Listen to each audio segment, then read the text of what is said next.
Hey there, it's Wayfair here, where delivery and setup are as easy as a few taps on your phone. You're relaxing in an old hammock, scrolling Wayfair's app, when you spot it, a brand new patio set.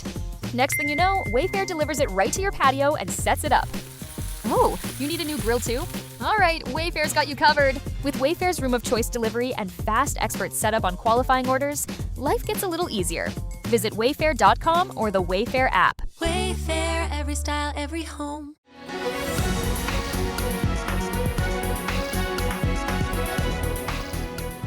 Hi, I'm Kelly Sadler, the commentary editor at the Washington Times, and this is Politically Unstable. Today, we're joined by Michael Burkentine. He is a home builder and a part of AFPI's, a partner with AFPI's Make Housing Great Again initiative. And we're going to talk about the affordability crisis, and especially that of which the younger generation doesn't feel like they can obtain the American dream because of housing prices. They're being blocked out of the housing market over the last 6 years. Housing prices here in America have increased about 60%. So the question is what can lawmakers do? What can the president do to bring down the price of housing, to make it more affordable so that more people can achieve the American dream? So, Michael, I mean, you're part of this effort with AFPI. What are some of the initiatives that you're pushing forward, and what are some of the problems that you see in the marketplace right now? So it's a great question, and it's a question that a lot of Americans, and especially American families, are having right now. You know, how do we progress forward as a family? We have a lot of young people trying to start families, and they're pushing everything right. You know, you saw the data, it was a few months ago, average home buying age is 40 years old. So imagine that, 40 years old. Back in the old days, it was 25, 26. So what we have been messaging to the Senate and the Congress and the White House, and it's been very successful, and we've really gotten through to them, is what things work, what things don't work. And, I'm actually sitting in our corporate office right now as a home builder. So we have the knowledge. We understand what will work and what won't. And so, some of those things, you hear a lot of deregulation and red tape, and really where that benefits us is in the land development industry, right? When you're putting in the streets and roads and curbs, and you're purchasing the land properly, like all of those things come into play. And I was in a meeting this morning actually talking about this, about we can't buy this piece of land, but we can buy this piece of land because the net price that is going to be passed on to the consumer is just far too high. And honestly, it's gotten to a point where it's simply not fair. So what we're doing is we're talking about zoning. One thing that has been huge on the White House's docket is to trickle down to the state and local levels about rezoning. So if we can get smaller lots, so imagine, having townhomes that are not 35, 40 foot wide, that are 20 foot wide, 22 foot wide. As a builder, these are the homes, these are the starter family homes that we can price right, we can buy right, we can budget right. And that is the messaging that has really been pushed upon the legislators. So, but this isn't a federal issue, right? This is more of a state and local issue, depending on where you live in the country, what zoning regulations home builders like yourself are subject to. Which states are doing it right? Which states are doing it wrong? And could you describe that a little bit? Are there better places or more affordable places? There obviously are in America than others. But this is a universal problem that I don't think can be solved at the federal level. Yeah, no, you're exactly correct. As much as we want to have a magic wand at the federal level that says, oh, here you go, America, here's a way to get out of a Dodge and get your family and economically friendly. But it's not the case, right? They have a certain bandwidth and accessibility due to the Constitution. So what we've been doing, we're working with people like American Enterprise Institute, that if you visit their website, the Housing Institute down there has these playbooks that they're rolling out to all these different communities. And by having those, it basically gives them a roadmap and through data analysis to be able to say, hey, here's what we think you should do based on X, Y, and Z. And I'm happy to report there's a list of around, I think we're up to 18 states that are adopting 50 to 60% of what's in that playbook, which is monumental, really, because we're infecting change within that industry. And, we're running around talking to, statewide chambers and all types of different people at the state and local level that are pushing, certain agendas that are coming out of Washington, D.C. with organizations like American Enterprise Institute. So, there's a lot of focus. The president has put a lot of focus on interest rates and that we need to get interest rates down in order to make housing more affordable. I mean, and that is true. It feels like just a few years ago, you could get a house mortgage at a 2.9% interest rate or lower. Right now, it's at 6 or 7%, which is pricing a lot of people out of the market. Some of the home buyers that have those low interest rates don't want to sell because they can't climb up. They can't get a bigger house with a higher interest rate. And that has an impact on the supply. Is that an issue that you're seeing? And how does that happen, especially with the war in Iran? It doesn't look like interest rates will be coming down anytime soon. So as a builder, the way we're trying to control the interest rate message, and we have model homes that are advertising, low fives, mid fives, because we're buying down the rate. So we're actually taking it on the chin. But ultimately, those costs get passed on to the buyer regardless. In some cases they don't, some cases they do. But, a lot of national builders like D.R. Horton, they spent a lot of money last year, they reported. I forget the exact total, but the total buy down. And what that means is they're basically purchasing and sticking money into the deal to bring that interest rate down, to lower your payment, to achieve the sale and get heads in beds, right? And get these sales moving. So that tactic has been very costly, but it also doesn't mean that it's happening all the time. If 5 and 6% is a lot of money, right? And it's driving the bus when it comes to affordability. But like we started the conversation with, having these costs at the land development level and driving those down, just as important. So I think Kevin Warsh, when he comes in here, I think they meet next week. I think, and I'm very excited to have that switch. And I think that will be a breath of fresh air, but it'll take some time. Mm-hmm. I mean, it definitely is going to take some time. When you talk about, other than zoning, and working with localities on making property cheaper to build on and to create a community on, what other avenues are there to help tackle this affordability crisis? One of the things the president has said or has mentioned and wants Congress to do is to ban institutionalized investors from being able to purchase single family residential homes, which is driving up the cost. Will that help? Is that a solid idea? Yeah, it's a great question. And it's been one that's been very chattered about over the past 2 months in the 21st Century Act that, as you know, passed in Congress, passed in the Senate, and now it's in the House and it's being socialized. And there was just reporting, I think last week, that they pulled out some of the build to rent period where you had to sell within 7 years and it was over 350 units. Some of it has remained, but some of the challenging points that would really affect the build to rent market, which would directly affect the amount of housing that is going to be built, the supply. If we can get the folks in the House to get that pushed through, and it has to go back to the Senate. Right now where it currently stands, it is a very good situation for Americans.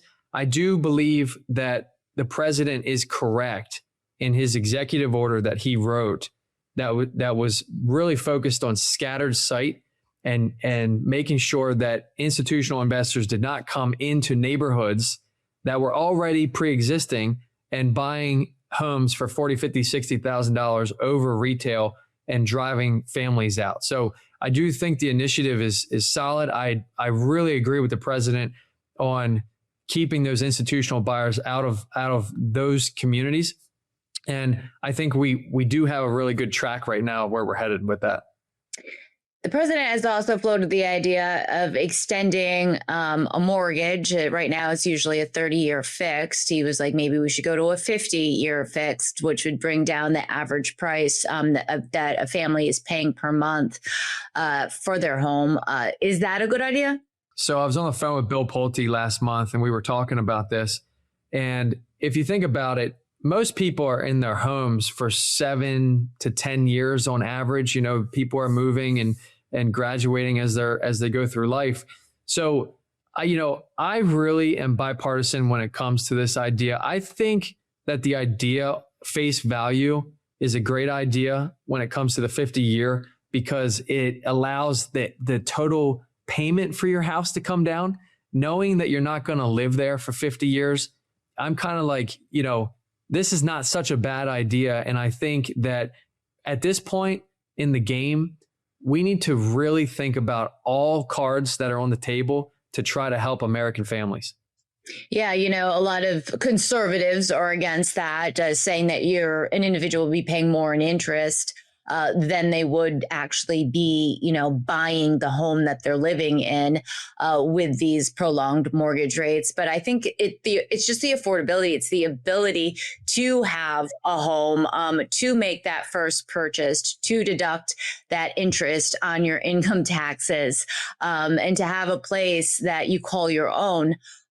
Is really, especially with the younger generations, the key roadblock. I mean, what other ideas have you floated with Pulte and the administration as different levers to kind of open up the housing market? I mean, right now, it's really just keeping it on the table. Keep talking about the ideas that are already pre-existing. I was in a meeting with a domestic policy council at White House the other day, and there is so many people trying to push ideas and push their agenda that it's overwhelming. And I sympathize with them, because when you have and you're trying to run a business, you're trying to run the White House and be a part of massive change, the buck has to stop somewhere. So luckily we have a developer as a president, and he is sifting through the items that, shouldn't be pushed and really pulling in the items that should be pushed. So, if you really want to understand a deep dive of what we're doing, visit AFPI, understand some of the things that have been written about, because there is a 20 to 30 a list that, can really be pushed. And that's what we've been doing. Is there a frustration at the White House? Do you sense that Congress is not moving fast enough to codify some of the president's executive orders, especially when it comes around affordability? Now, right now, I do believe that everything is steady Eddie when it comes to the relationships between Congress. I think it's a little bit as expected. There's really no one is irritated per se. It's, back to what I was just saying, it's a lot of ideas coming in. And they're kind of like, let's focus on what we have here and get some things done. But, I think there's a breaking point at some point, right? Naturally, where their irritation starts. But right now with 21st Century Act, we are moving, in the House. So that's a really good sign. And they're very happy with that. Mm-hmm. Is there any state or locality that you've worked in that is doing it the right way? And could you give us an example? Yeah, it's a great question. So I live in the state of Pennsylvania, and some of the state legislators have pushed a program called SPEED, which helps the permitting process and helps us builders be able to get these soil and erosion condition permits, the things that just have taken so long in the development process. That SPEED Act has significantly helped push permitting forward and really make things happen quicker, which ultimately saves everybody money in the long run. And what states or localities are doing it wrong? Can you give specific examples of that? Yeah, unfortunately I can, not to throw places under the bus, but, we've worked in Raleigh, North Carolina, we worked in Maryland, and it's just been very, very difficult to keep things moving. In Raleigh, it took me 5 years to create and develop 201 townhome lots for that community, which is just far too long. I mean, if you think of it in retrospect, from the day you purchase the property to the day you have pad ready lots, 5 years is just far too long. And we absorbed so many costs that we ended up selling the lots to someone else to build because it didn't work. So those are the couple of states right now we're working with. When you're looking at the supply and demand of the housing market, there is increasing supply right now, but the prices are high. Do you think that there is enough supply, but homeowners right now need to be more realistic about the market and price their homes accordingly, not based on a market that had, 2 whatever interest rates for mortgages, but do you think that the homeowners need to get more realistic and catch up? Or do you truly believe it is a supply problem in the fact that if more homes were being built, it would alleviate the price for the younger generation? I really do think that it's a supply problem because if we had more houses, we would force more competition for builders like us, which then ultimately drives down the land basis, drives down the contractor that's putting in the streets, roads, and curbs. But you have to remember, there's this process called price stepping. And ever since COVID, we've had this huge spike in costs of concrete, costs of lumber, costs of this and that. And those things really did not come down, right? And those profits, some of those profits were left with those individuals supplying those materials. Now, we're seeing that is actually continuing to still happen. So yes, more supply, but it's a little bit of everything that is going to make and bake the cake in the proper way. And lastly, a lot has been mentioned about these data centers, these AI data centers, and the amount of land that they need to be developed. And the fact that they're taking land and taking potential purchases away from home builders because they're willing to pay more for the property to set up the AI centers.